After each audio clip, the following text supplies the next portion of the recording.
Louis-Marie Solaire qui va nous conseiller sur cette zapette que nous avons dans la main. Bonjour Louis-Marie Solaire. Bonjour Isabelle, bonjour Rémi, bonjour Corinne, je sais qu'elle est là, et bonjour à tous. Alors Louis-Marie Solaire, ce matin vous voulez d'abord rendre hommage à un festival qui n'aura pas lieu. Vous êtes bien triste, je crois. Ben oui, enfin on le savait déjà qu'il n'avait pas lieu puisqu'il était initialement prévu du 20 au 29 mars, donc ça y est. Il n'a pas eu lieu, effectivement. Oui.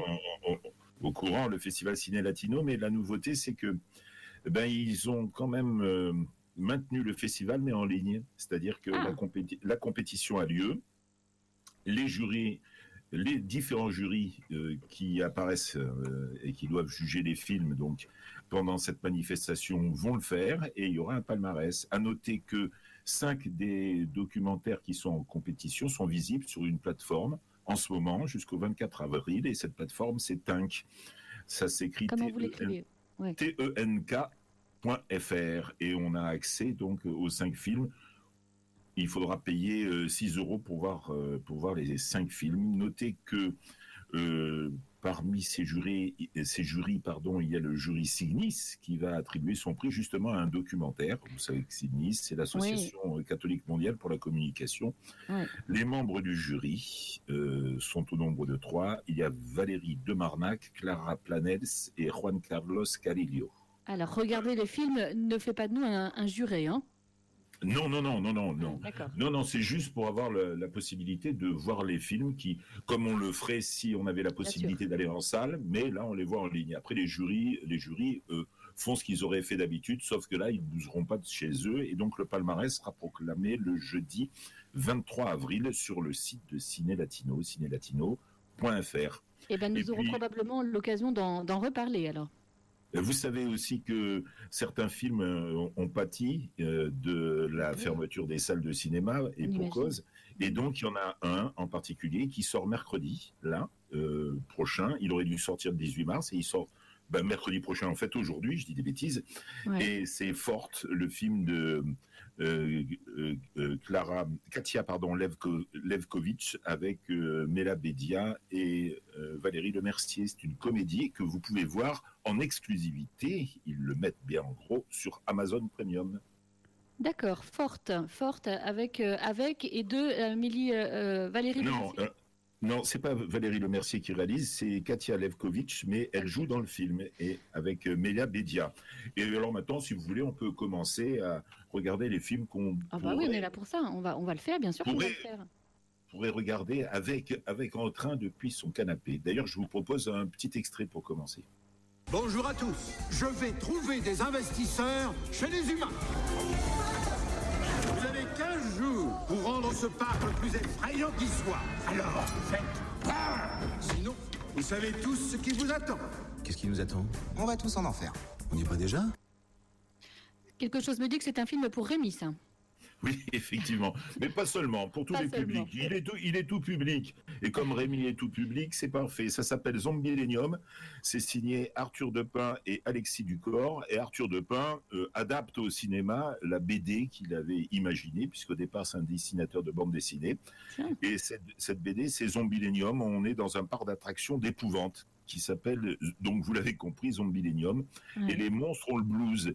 Parce que les zombies, les vampires, les loups-garous et autres démons sont de vrais monstres dont l'âme appartient au diable à jamais. Mais en plus, ils en ont assez de leur boulot. Ils en ont assez. Ils en ont assez de devoir divertir les humains consuméristes qui mangent justement du pop-corn, voyeuristes, égoïstes. Donc ils en ont assez.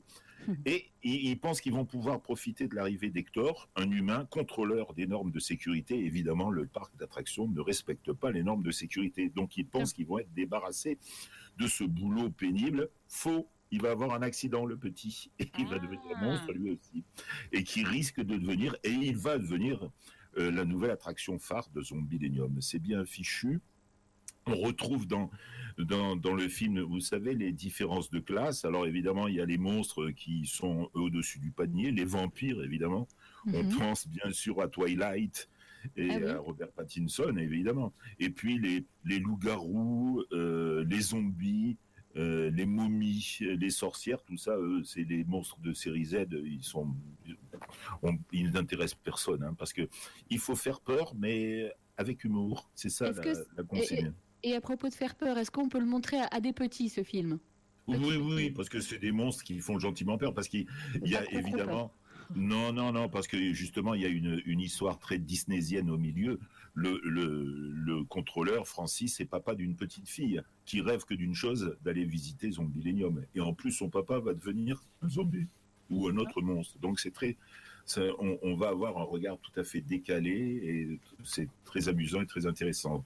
C'est Très pour ce amusant. soir. Et c'est pour ce soir en plus. Ce soir, 15 avril, c'est à 21h sur France 4, Zombilenium. Vous avez une autre proposition. Celle-là, pour les plus grands, c'est un grand classique du cinéma.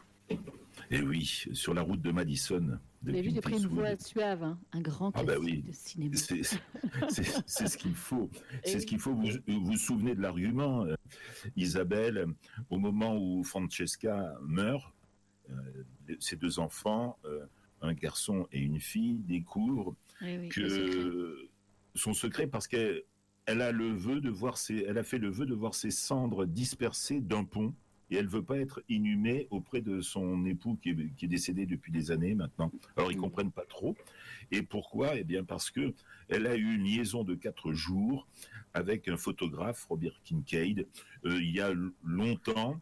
Et au moment où eux, les deux enfants et leur père étaient partis, et elle était seule dans la ferme familiale, et elle a eu cette passion dévorante. Alors vous vous souvenez, c'est un formidable mélo américain et un film romantique. Enfin, c'est pas vraiment une comédie romantique parce que ça finit pas comme les comédies romantiques, ça finit pas bien dans le sens où ils restent pas ensemble.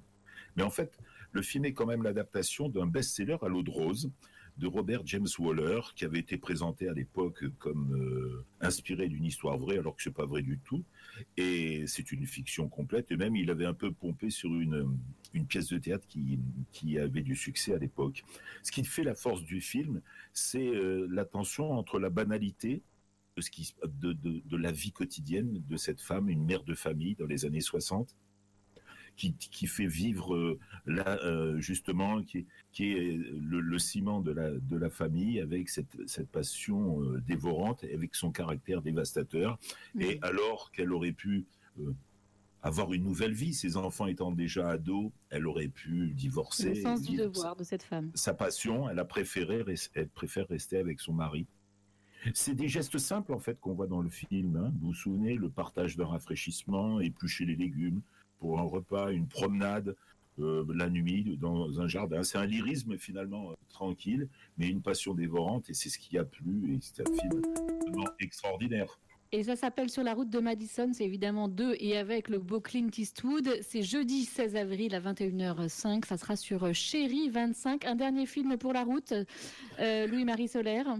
Alors en VOD, j'ai été dénicher un film qu'il faut avoir vu, un film qui est déjà ancien, de 95, Smoke de Wen Wang. Le scénario est écrit par Paul Auster, le fameux romancier, à qui on doit Léviathan et la trilogie new-yorkaise. Et dans Smoke, c'est un portrait de groupe autour d'un tabac de Brooklyn. C'est le nom d'ailleurs de ce bureau de tabac. Les destins croisés donc autour de ce bureau de tabac tenu par Augie Wren, qui se trouve à Brooklyn bien sûr. Il y a Paul qui est un écrivain qui n'arrive plus à écrire parce qu'il a perdu femme et enfant au cours d'une rixe de rue, et il est sauvé in extremis alors qu'il va être écrasé par un camion par un jeune noir, Rachid, qui lui cherche son père qu'il a abandonné.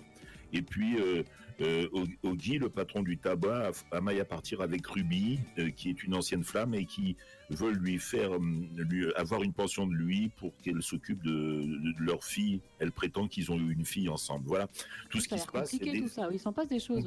Des histoires qui s'imbriquent avec des allers-retours un peu virevoltants, un peu de temps en temps on se perd un peu, mais tout finalement se recimente, et c'est formidable. Donc malgré toutes ces digressions, ces ruminations, ces histoires convergent, et puis ça devient ça devient quelque chose de fort. C'est une belle fable urbaine qui montre la nature humaine dans ce qu'elle a de plus chaleureux. C'est vraiment un très beau film. Avec une jolie musique. Avec une jolie musique qu'on entend tout de suite. Rémi me fait signe par message qu'il faut qu'on s'arrête. Merci beaucoup Louis-Marie Solaire, Zombilinium, Sur la route de Madison, Smoke, ce sont vos coups de cœur. À la semaine prochaine. À la semaine prochaine.